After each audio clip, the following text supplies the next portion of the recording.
देश में ताहिर हुसैन मुस्तफा को एक नई पहचान देने जा रहा है। मुस्तफा को बताना है, अरे तुम कितने भी निशान बदलवा दो, लेकिन जनता हमेशा हक, ईमानदारी, इंसाफ के साथ खड़ी थी, खड़ी है और खड़ी रहेगी। दोस्तों, मैं ज्यादा वक्त नहीं लूंगा, बस इतना बताऊंगा कि मैं जेल जाने वाला हूं अभी, क्योंकि जो टाइम था वो हमारा आखिरी दिन था और समय प्रचार का खत्म होने वाला है।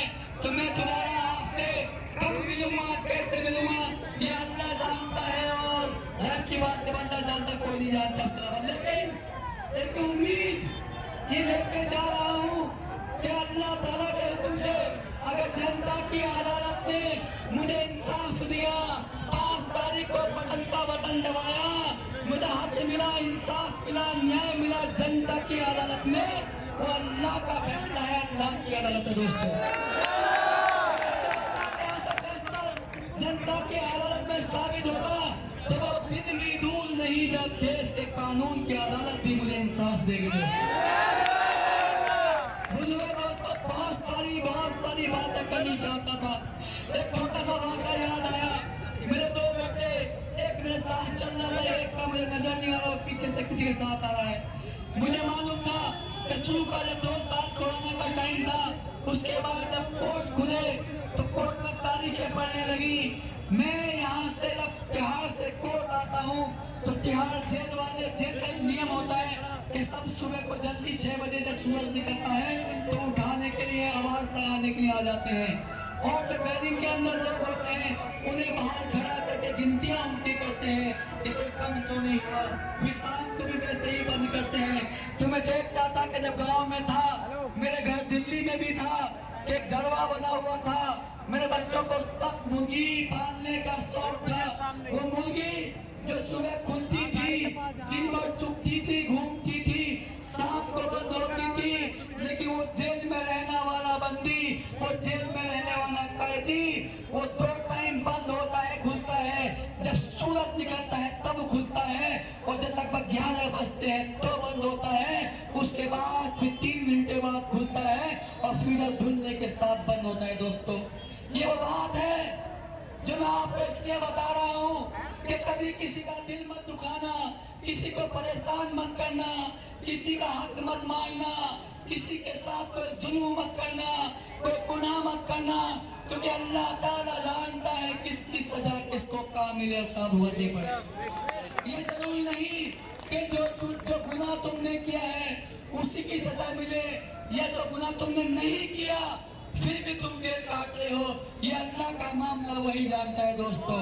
बहरहाल हम एक कुरान के मानने वाले हैं, एक नबी के मानने वाले हैं, एक अल्लाह के मानने वाले हैं। हमें हमारा कुरान कहता है, हमारे नबी ने पैगाम दिया है, अखलाक वो चीज है जिससे आप इंसान को दिल जीत सकते हो, दुनिया को जीत सकते हो।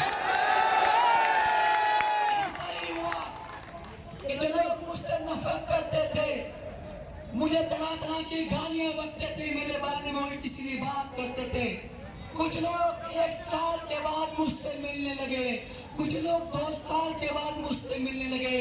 मालूम ये पड़ा कितने लोग ऐसे थे सामने से जिन्होंने कहा, ताहिर भाई हमने मीडिया में देख के आपके बारे में गलत राय बनाई थी, आप ऐसे इंसान हो ही नहीं, आप तो भाईचारे के इंसान हो, हिंदुस्तानी मुसलमान हो, संविधान पे चलने वाले मुसलमान हो। मैंने कहा दोस्तों, हिंदुस्तान का हर मुसलमान 2 चीजों पे फख्र करता है। एक तो इस बात पे फख्र करता है कि वो सिवा अल्लाह के आगे किसी के आगे नहीं झुकता। दूसरी बात वो इस बात पे फख्र करता है कि जो हिंदुस्तान के अंदर तमाम धर्म, तमाम जाति, तमाम तरह के लोग जिस तरह से मिलते हैं, रहते हैं, ईद, दिवाली, होली सब मनाते हैं, लेकिन भाईचारे के साथ आगे बढ़ते रहते हैं। ये तो कुछ पार्टियां हैं जो वोट बैंक के चलते नफरत की दुकान चलाते हैं और लोगों को बांटने का काम करते हैं, लेकिन उन्हीं के कुछ लोग ऐसे हैं जो आपके पास आते हैं, नाम भी उनका मेरे जैसा होगा, चेहरा भी उनका मेरे जैसा होगा, लेकिन जो उनका आका है, जो उनका हिटलर है, जो वो कहता है उसका नेता वही करता है। ये बात साबित हो चुकी। संभल आपने देखा, दिल्ली आपने देखा, वफोट आपके सामने है। तमाम ऐसे मसले हैं, मसाइल हैं जिस पे कोई भी सेकुलर नेता बात करने को तैयार नहीं है। चाहे वो नेता उसका नाम मुसलमान हो या कुछ और हो, लेकिन वो वही बात करता है जो उसकी पार्टी की गाइडलाइन होती है। अखिलेश साहब के बारे में मैंने टीवी में देखा था, उन्होंने ऐलान किया कि आम आदमी पार्टी बीजेपी को जिता रही है। मुझे खुशी हुई, बीजेपी को हराने उन्होंने कहा, अच्छा लगा। लेकिन वो मुस्तफाबाद का भी नाम लेते तो और अच्छा लगता कि मुस्तफाबाद में ताहिर हुसैन बीजेपी को हरा रहा है, क्योंकि मुस्तफाबाद में संभल के लोग रहते हैं, मुस्तफाबाद में रामपुर मुरादाबाद के लोग रहते हैं, मुस्तफाबाद में बुलंदशहर के लोग रहते हैं, मुस्तफाबाद में मेरठ के लोग रहते हैं, मुस्तफाबाद में वो तमाम लोग रहते हैं जो बागपत के, सामने के, मुजफ्फरनगर के, जिन्होंने अपनी आंखों से हर चीज को देखा है। दोस्तों, इन्हें बताने की जरूरत नहीं। हम वहाँ की मुसीबतें झेलते झेलते दिल्ली आए, मजदूरी की, मेहनत की। हमारे बड़ों ने हमें पढ़ाया लिखाया, बड़ा किया, आज इस लायक बनाया कि खुदा के शुक्र से हम भी अपने बच्चों को आगे पालने का काम कर रहे हैं।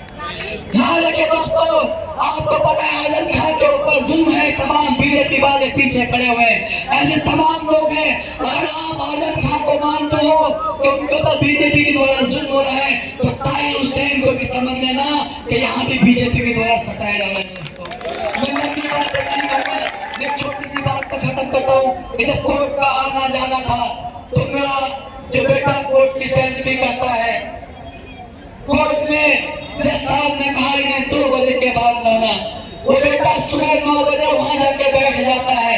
मेरा कोई टाइम नहीं, पुलिस वाले कम लेके जाएंगे। वो सुबह से दोपहर तक टकटकी बांध के देखता है। एक दिन ऐसा हुआ, वो पेशाब करने चला गया, उस वक्त वो मुझे नजर नहीं आया, लेकिन 2 बजे जब जज साहब ने बुलाया तो जब मैंने उसे देखा, उसने मुझे देखा, वो थोड़ा मेरे पास आने की कोशिश की कि शायद अबू कुछ कहने वाले हैं, डैडी कुछ कहने वाले हैं। जैसे ही मेरे पास आया, मैंने इशारा दिया, हाँ बेटा आजा। जैसे ही मेरे पास आया, पुलिस की भी अपनी मजबूरी है, कोर्ट की सिक्योरिटी का मामला है, तमाम चीजें। एक कोई पुलिस वाला भैया वहां कहीं से आया, उसने उसके कान पर एक तमाचा मारा, मेरा दिल दहल गया, मेरा कलेजा दहल गया, मैं बेचैन हो गया। मैंने दुआ मांगी, मेरे अल्लाह मुझे उठा ले, मुझे मार दे, मुझे एक अपने बच्चों का नहीं देखा जा रहा। थोड़ी देर बाद जब मैं कोर्ट में आया, कोर्ट में जज साहब से कह के मैंने मुलाकात अपने बेटे से की। बेटे से मैंने कहा तुम पता करा कौन हम उनकी शिकायत करते हैं। बेटे ने कहा नहीं अब्बू, ये हमारा वक्त खराब है, अगर तुम शिकायत करोगे तो परेशानी हमारी और बढ़ेगी। और जो पुलिस वाले भैया थे उन्हें मालूम नहीं था मैं कौन हूँ, वो बाद में मिल गए थे, मेरे सर पे हाथ रख दिया था उन्होंने। वो भी इंसान है, ये नाजायज जो गलती है, जो तमाम चीजें हैं अनजाने में हुई है। आप अल्लाह के लिए आगे बढ़ो, हमारी फिक्र मत करो, चिंता मत करो। ऐसे तमाम बातें, ऐसे तमाम मामले हैं जो आप रोज देखते हो लेकिन महसूस नहीं कर पाते, क्योंकि आपकी आंखों के सामने आपके वो तारे, आपके वो सितारे, आपकी वो बेटी, आपका वो बेटा, आपकी वो माँ, आपकी वो बहन सामने है। इसकी तकलीफ आप महसूस नहीं करते। दोस्तों, मुझे इशारा हो चुका है, मैं जाने वाला हूँ वापस उसी जेल के अंदर जहाँ से आया था। इंसाफ मुझे मिलेगा जनता की अदालत में, कोर्ट में, न्याय में। मैं दोबारा मिलूंगा बस एक अपील के साथ कि बदलते वक्त का एहसास जरा तुम भी समझ लेना, बदलते वक्त का एहसास जरा तुम भी समझ लेना, झलकते आंसुओं की लाज जरा तुम भी रख लेना, भुलाकर हर गिला सिकवा। दोस्तों, अपील करता हूँ, ये खुशी की बात नहीं है, मैं बहुत दुखी हूँ। बदलते वक्त का एहसास जरा तुम भी समझ लेना, झलकते आंसुओं की लाज जरा तुम भी रख लेना। तवा का बटन पतंग का